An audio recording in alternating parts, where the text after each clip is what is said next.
का हम थोड़ा अध्ययन करें। बहुत विद्वान लोग जैसा करते वैसा करने की जरूरत नहीं, लेकिन मोटा मोटी 4 बातें हैं जो संविधान का प्राण है, ऐसा मैं मानता हूं।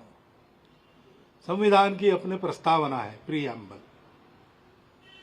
संविधान में नागरिक कर्तव्य दिए, संविधान में नागरिक हक अधिकार दिए, और संविधान में मार्गदर्शक तत्व दिए। ये बातें ऐसी है जो बदलती नहीं। सारी जो संविधान सभा की कार्रवाई हुई उसमें इन बातों पर पूरे संविधान सभा ने मिलकर निर्णय किया है। वो अपने देश का सामूहिक संकल्प है, उसके अनुरूप अपना आचरण होना चाहिए। हमारे यहां सब प्रकार की स्वतंत्रता दी है, परंतु ये भी कहा गया है कि जैसे उस भाषण में बाबा साहब ने कहा कि आर्थिक और राजनीतिक स्वतंत्रता का प्रावधान संविधान में मैंने कर दिया है, परंतु ये स्वतंत्रता वास्तव में आनी है तो उसके पीछे एक बंधुता काम करती है। स्वातंत्र्य, समता और बंधुता, ये तत्वत्रयी मैंने फ्रेंच राज्य क्रांति से नहीं ली, भारत में उपजे तथागत बुद्ध के विचार से मैंने उसको लिया है। और इसलिए दुनिया का अनुभव ऐसा है कि समता स्वतंत्रता एक साथ नहीं आती। समता है तो स्वतंत्रता का संकोच करना पड़ता है, और स्वतंत्रता देनी है तो समता की गारंटी नहीं देती। ये दोनों एक साथ लाने का एक ही उपाय है, बंधुभाव। बंधुभाव ही धर्म है, ऐसा उन्होंने कहा। तो अपने आज हम तिरंगा फहराते हैं, उस पर धर्मचक्र है केंद्र में, तो कानून है ही, उसका पालन करना ही है, उसका अनुशासन है ही। लेकिन यह अनुशासन कायम कैसे रहता है? वो कायम रहे इसलिए सरकार के हाथ में दंड शक्ति है, विधान है, उसको लागू करने के अधिकार है, उसके लिए पुलिस है, बहुत सारी व्यवस्था है। लेकिन कोई भी चीज व्यवस्था के बल पर एक हद तक होती है। व्यवस्था को पालन करने वाले लोगों का मन रहता है, हम इस व्यवस्था में रहेंगे, इसका पालन करेंगे। ये क्यों होता है? ये भी इसलिए होता है कि व्यवस्था और जिनके लिए व्यवस्था है वो लोग, उनके प्रति एक आत्मीयता रहती है। ये हमने बनाई व्यवस्था है, ये हमारे लिए बनी व्यवस्था है, ऐसा एक आत्मीयता का भाव रहता है। वही भाव आपस में व्यवहार में बंधुभाव के रूप में प्रकट होता है। उस बंधुभाव का हम स्मरण करें। भारतवर्ष के जन की ताकत अपरंपार है, वो कभी भी कम नहीं थी, वो वैसी की वैसी बनी है, और उसके बल पर जब वो जागता है तो वो अनेक चमत्कार दुनिया में करता है, जैसा आज कर रहा है। ऐसा भारतवर्ष आएगा, ऐसा भारतवर्ष उठेगा, ये अगर 40 साल पहले हम कहते तो अपने ही लोग हमारी खिल्ली उड़ाते।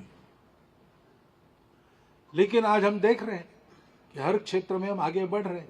ये शक्ति कहां से आई? ये शक्ति हमेशा थी, परंतु वो परिणामकारक तब होती है जब हम बंधुभाव की सामूहिकता में बंधे जाते हैं। ये केवल मेरे लिए नहीं है, ये सबके लिए है। मेरे सारे सामर्थ्य का उपयोग मुझे सबके लिए करना है, क्योंकि सब मेरे अपने हैं। दिखते विविध है, लेकिन हमारे देश में तो परंपरा है सारी विविधता का स्वीकार करने की। हम विविधता को अलगाव नहीं मानते। इस प्रकार बंधुभाव के साथ देश के लिए सब लोग मिलकर उद्यम करेंगे, संविधान के अनुशासन का पालन करेंगे, उसकी पवित्रता पर आंच नहीं आने देंगे, उसके भाव को ध्यान में रखकर उसका उचित उपयोग करेंगे, तो राष्ट्र उत्कर्ष की ओर जाएगा। ये करने के लिए हम लोगों में समर्पण का भाव चाहिए। मेरा स्वार्थ छोड़ दूंगा मैं। आज जो गीत हुआ, मैं रहूं ना या रहूं, मैं रहूं या ना रहूं, भारत ये रहना चाहिए। हम संघ में गीत गाते हैं, तेरा वैभव अमर रहे मां, हम दिन चार रहे न रहे। देश हित के प्रति, समाज हित के प्रति, अपने बंधु बांधवों के हित के प्रति सारे भेद छोड़कर, सारे स्वार्थ छोड़कर जीवन सर्वस्व अर्पण करने की तैयारी से लग जाना, ये हम सब मिलकर करते हैं तो आज जो दुनिया को भारत से अपेक्षा है और भारत के जन जन की आकांक्षा है कि हम विश्वगुरु बने, वो कुछ ही वर्षों में सफल होती हुई हम देख सकते हैं। इतना अपरंपार सामर्थ्य अपने हम में है, लेकिन उसके लिए हमको ये समर्पण याद रखना पड़ेगा। राष्ट्रध्वज के शीर्ष स्थान पर जो रंग है वो अपने देश में समर्पण का रंग माना जाता है। उस पर जो धर्म चक्र है वो धर्म चक्र वास्तविक धर्म जो है बंधुभाव का, उस पर आधारित धर्म का चक्र है। ये ध्यान में रखकर हम सब लोग आज गणराज्य दिवस को मनाएं, अपने कर्तव्यों को समझें और उसका अनुपालन करना इसी क्षण से प्रारंभ करें। इतनी एक प्रार्थना आपके सामने रखता हूं और मेरे 4 शब्द समाप्त करता हूं। यानंतर या ठिकाणी वंदे मातरम होईल। सावधान, तक्ष।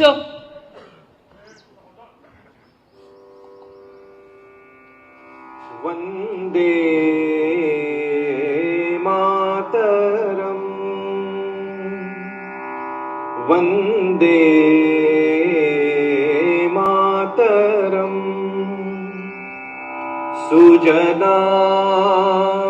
तो आरएसएस प्रमुख मोहन भागवत को आपने सुना, जिन्होंने कहा कि संविधान अगर नागरिकों को अधिकार देता है तो नागरिकों के कर्तव्यों की बात भी करता है, और ऐसे में समाज के तौर पर हमें चाहिए कि हम अपने कर्तव्यों को भी समझें, सिर्फ अधिकारों की बात ना करें। यही बात राम मंदिर प्राण प्रतिष्ठा के मौके पर भी आरएसएस प्रमुख की तरफ से की गई थी कि समाज के तौर पर हम कैसे बदलेंगे। रामलला तो आ गए, लेकिन समाज के तौर पर हम कैसे बदलेंगे ये हमें देखना है।